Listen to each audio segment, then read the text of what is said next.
ביום שאחרי ים המלח סופג את כל הרפש. הוא, הים האומלל הזה, הוא היעד לכל הזוהמה העירונית שבאה ממערב.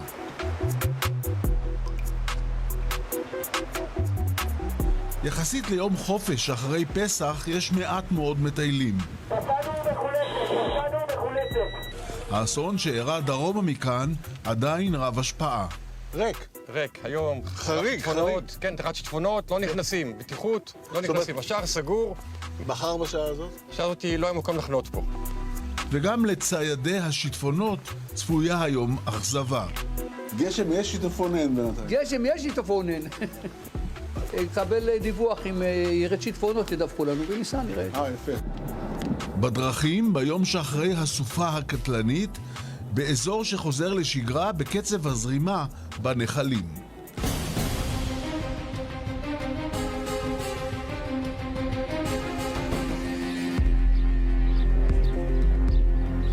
פעם היו לנו תקוות מהירדן. הוא זרם בעוצמה, טוב עוצמה יחסית, לים המלח. קצת באדישות זורם לו הירדן כאן לכיוון ים המלח. מאחורינו ירדן, כן, המדינה, תיירים מרומניה באו לטבול.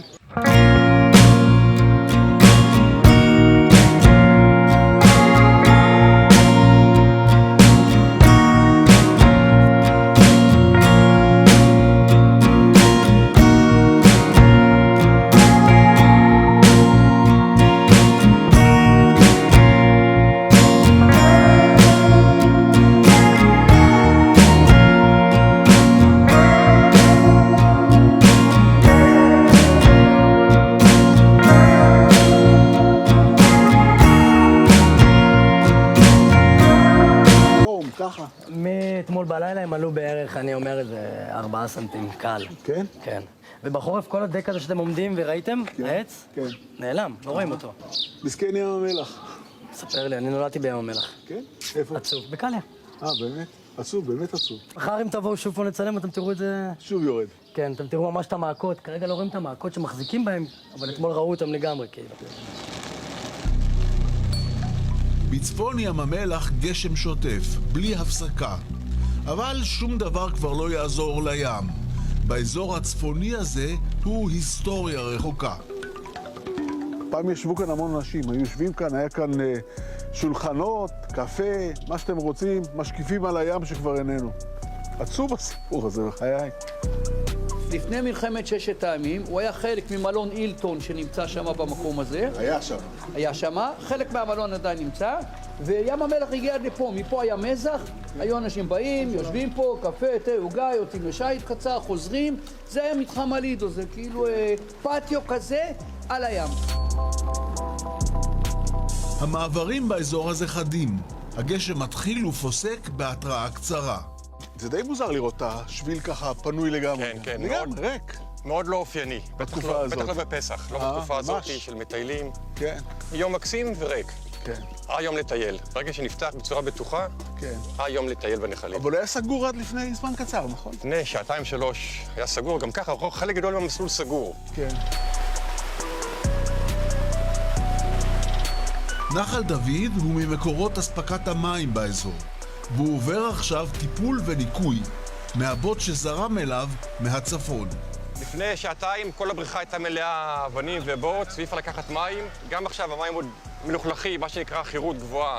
כן. אי אפשר להפיק מים ולסנן אותם למי שתייה ברמה הזאת. נחכה כמה שעות, ירד הבוץ. עוד 4-5 שעות נוכל להתחיל להפיק מים, לסנן אותם ולהפוך אותם למי שתייה. רגע, זה מים שמשמשים כמי שתייה לכל האזור.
לזרום פה אחרי שעתיים. 2 בצהריים, גשם די חזק התחיל עכשיו באזור נחל ערוגות, סמוך לעין גדי, וזה בדיוק הסיבה שהאזור הזה סגור למטיילים עכשיו, כי ממש תוך זמן קצר יכול להיות כאן חתיכת שיטפון. ואז סיפרו לנו שהקדרון זורם. תוצאה של גשם בלתי פוסק בירושלים. זורם? הנחל זורם? מאוד. הרחפן של יובב מטפס עם המים. המקומות שאין מטייל לא יכולה לראות. המים שזורמים מירושלים עד ים המלח, והלכלוך לא פחות ממחריד. קצת מבאס כל הצבע והזבל, אבל... כל שאריות החג כאן בערוץ. הריח אי אפשר להביא ממש. הריח מגיע גם. לא, בוא למפה, לא ברח מיד. כן? כן. ריח רע.